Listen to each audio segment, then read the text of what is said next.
Hey guys, Pastor Nat here, and you may have caught the latest episode of the Patrick Bet David uh, PBD podcast where he has Andrew Tate on.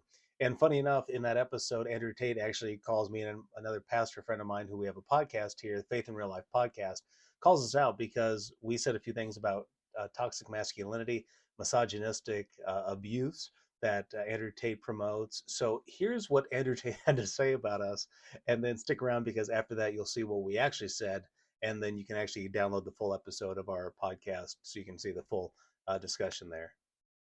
All of those elements that they don't like are the reason I am the force I am. If I had a perfect, easy little life, I mean, I've had it all the time from these conservatives. They're a pastor and they live in Nebraska and they married their first love and they have a white picket fence and they go to church every Sunday. Great. Good for you. Guess what?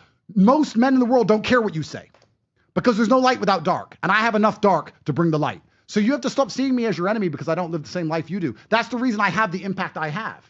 I'm not going to apologize for being me. This once again comes down to jealousy.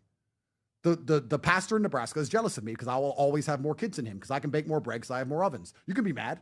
You can hate me for it. You can say I'm the bad guy. But my children are paid for. They're safe. Their women are paid for. Nobody's unhappy. Everybody's happy. That's the scenario that we're all in. It's my life decision. It's their life decision. And it's nothing to do with you. That's the bottom line of it. But they're jealous I have more influence than them.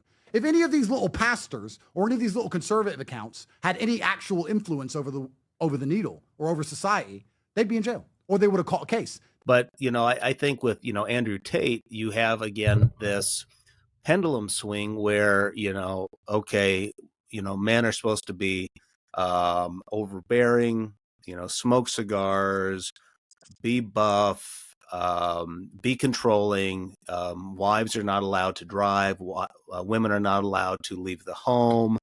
A woman is a man's property. And these are things Andrew Tate has said. And so, again, you're kind of seeing a pendulum swing in society with him. And again, I will argue that I think what he is trying to wake people up to is actually probably noble or good in that, hey, we've probably lost our way as a society. Men be men.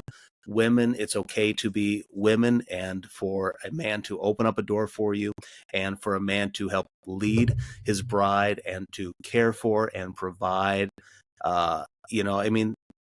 Think about the movement of dual income families, right? That was a major societal shift